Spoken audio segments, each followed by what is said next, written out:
Greetings everyone, and Great here for another Age of Empires 3 replay. On the south side is the blue Aztecs with Bayemay. On the north side is the red Aztecs with Rock Zell, which definitely sounds a bit more Aztec with the Zell part. He does go and convert himself something here, or maybe that was the person down here. It was the person down here.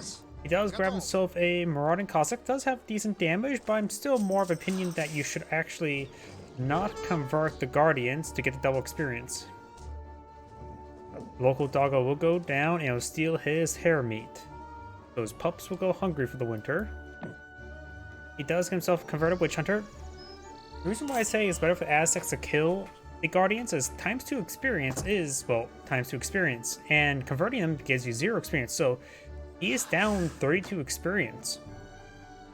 And right now, 32 experience will get him quite a bit away to shipment. Granted, this map does have quite a bit of city towers in the middle of the map. Convert enough, you can capture them all, and each one does offer a small trickle of experience. Okay. And the Marauding Cossack does have pretty good DPS, 18 damage, the fast attack speed. It is 3 times more higher DPS than the war chief named Chad. He's going to wait for and convert this guy. That sounds like a randomly generated name. Let's see, we're looking at the blue one. The blue player's deck is 2. So he's going to take a number 2 on his opponent. We got Villagers, High Priest of Zilton, which also does improve Warrior Priest's effectiveness at the Fire Pit by 10%. Religious Unity makes your mercenaries cheaper. We may have a lot of temple cards, and I can see a lot of temple cards. Villagers Wood, Infinite Coin, Warrior Priests, Coyote Runners, Puma Spearmen, more Slingers. No 2 Slingers. Got the War Huts, Mayan Allies, Renegade Spanish. Both of these affected by this card here. It's actually a really handy card, honestly. If you think about it, if you go for these mercenaries, if you go for enough of them, this card will pay for more than the coin. And red will claim this. It will give him 90 food. Red's back on off. He does take one of the Cossacks. He still has another Cossack alive. The gunman has 36 damage per shots. Same DPS as the Marauder. But does get gunned down there as well. And that's a lot of experience for blue. Mine allies, Renegade Spanish, which are not natives. Jaguar Prowler Knights, Knight hit points, not attacks. We got Knights. Citadel, we've given the Citadel Travis. Ritual Gladiators. Arrow Knight Temple, Coyote Temple, Villager Temple, Jaguar Prowler Knight Temple, and Eagle Runner Knight Temple. So we got a noble deck, but doesn't have the Knight Combat card for Age 4, which may be a little bit better than place one of these cards to get that one because it's 15-15 rather than 15 separately. Scorched Earth, making Noble Hut units, not Knight units, get plus 50% damage, siege damage. So it does not affect the Skull Knights, which they already have really good siege damage.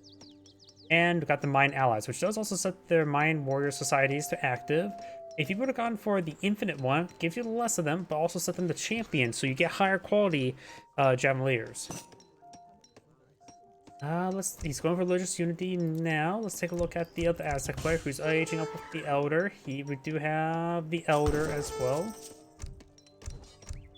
We've got Villagers, Religious Unity as well. Villagers, Infinite Coin, Warrior Monks, Coyote Runners, Coyote Tactics, Puma Spearmen, Slingers, more Slingers, Lion Allies, Villagers, Coyote Runners, Eagle Runner Knights, Jaguar Prowler Knights, more Jaguar Prowler Knights, Knight Attack, Arrow Knights, Slinger Temple, Coyote Runner Temple, Jaguar Prowler Knight Temple, more Coyote Runners, more Jaguar Prowler Knights, and Knight Combat. So we've got a Jaguar Prowler Knight, Coyote Runner deck, and Slinger, but it doesn't have the Slinger Combat card. But let's just be eyeing for those Coyote Runners, Jaguar Prowler Knights, and Slingers in general. He does get a round of Arrow Knights, which are a good siege unit, and counter artillery, which there's no artillery from the shoot at in this matchup. I suppose you can always get captured mortars from the native embassy. Big button. Oops, sorry, I hit my microphone. War Hut now going on up. We do now got the Hochland Javeliers being pulled out by the blue Aztec, the southern Aztec. Red is eyeing for his own Hochland Javeliers. Starting to see sound that house. House does get built.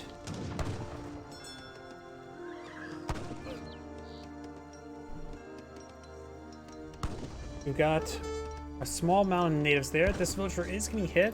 The problem is, these guardians do 90% less damage against villagers. So they're literally tickling her. But the Jaguar Prowler Knights from the big button are deployed on the field, as well as the Javeliers. The Jaguar Prowler Knights are a Halberdier variant. They also get ×3 versus heavy infantry. So his opponent's Javeliers will be countered by these guys, but Musketeer units, heavy infantry units do still do quite well. Got around on Coyote Runners, which the Jaguar Prowler Knights would do just fine, and the Hochland Javeliers. His Jaguar Prowler Knights slowly gone down. Those Jaguar Prowler Knight versus Jaguar Prowler Knight, so they counter each other. Coyote Runners versus Coyote Runners. Red is on the defense. They have some build orders, but blue's just faster. He still has one of the Jaguar Prowler Knights alive. His War Chief does go down, denying the extra experience. Red is going for another round of Mayan allies. Villagers starting going down. Going for a round of skirmisher or slingers, which are light infantry. Get bonus damage versus the Javeliers. Javeliers for a native unit do not that great damage compared to other heavy infantry, but they do have double attack speed. So less overall DPS, but their health is actually pretty good for heavy infantry as well, so they're pretty healthy. Usually Musketeers, well, 150. These guys have 185. Low DPS, higher health. Very good, solid unit.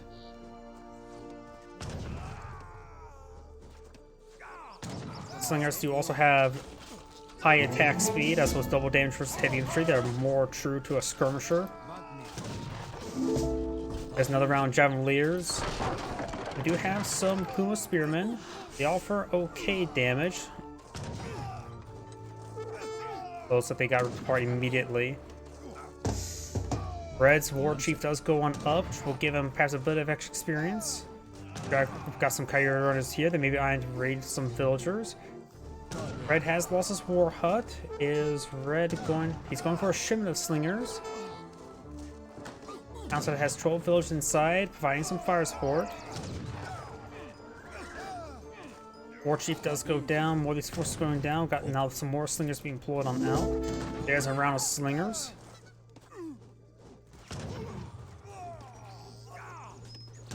We do also have some Coyote Runners, which will take less damage, but they were there in small numbers. In blues, the War Chief stays alive. The War Chief may want to stake back, allow his units push on forward so he can maintain the ×2 experience aura. It's a very good aura. There's no reason why the War Chief should be charging forward like this. Keep him back. We got a round of Puma Spearmen. Puma Spearmen, they don't have great damage in this situation, but they offer excellent siege damage at 41. Red has plenty of population space at the moment, going for another round of Slingers. Puma Spearmen, of course, also classifies heavy infantry. Losing house is important, but he has spare population room. Another round of Coyote Runners. This should be very effective.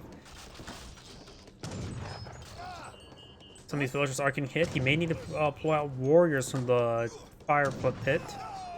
Some of these other villagers getting hit.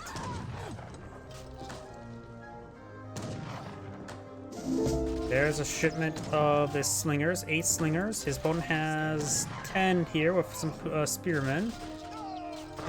Does take out another house there, which will put on pop cap. That is important. He has enough wood for another house.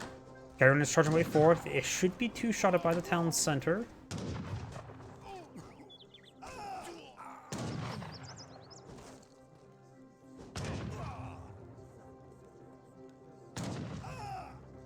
Fires do go down there.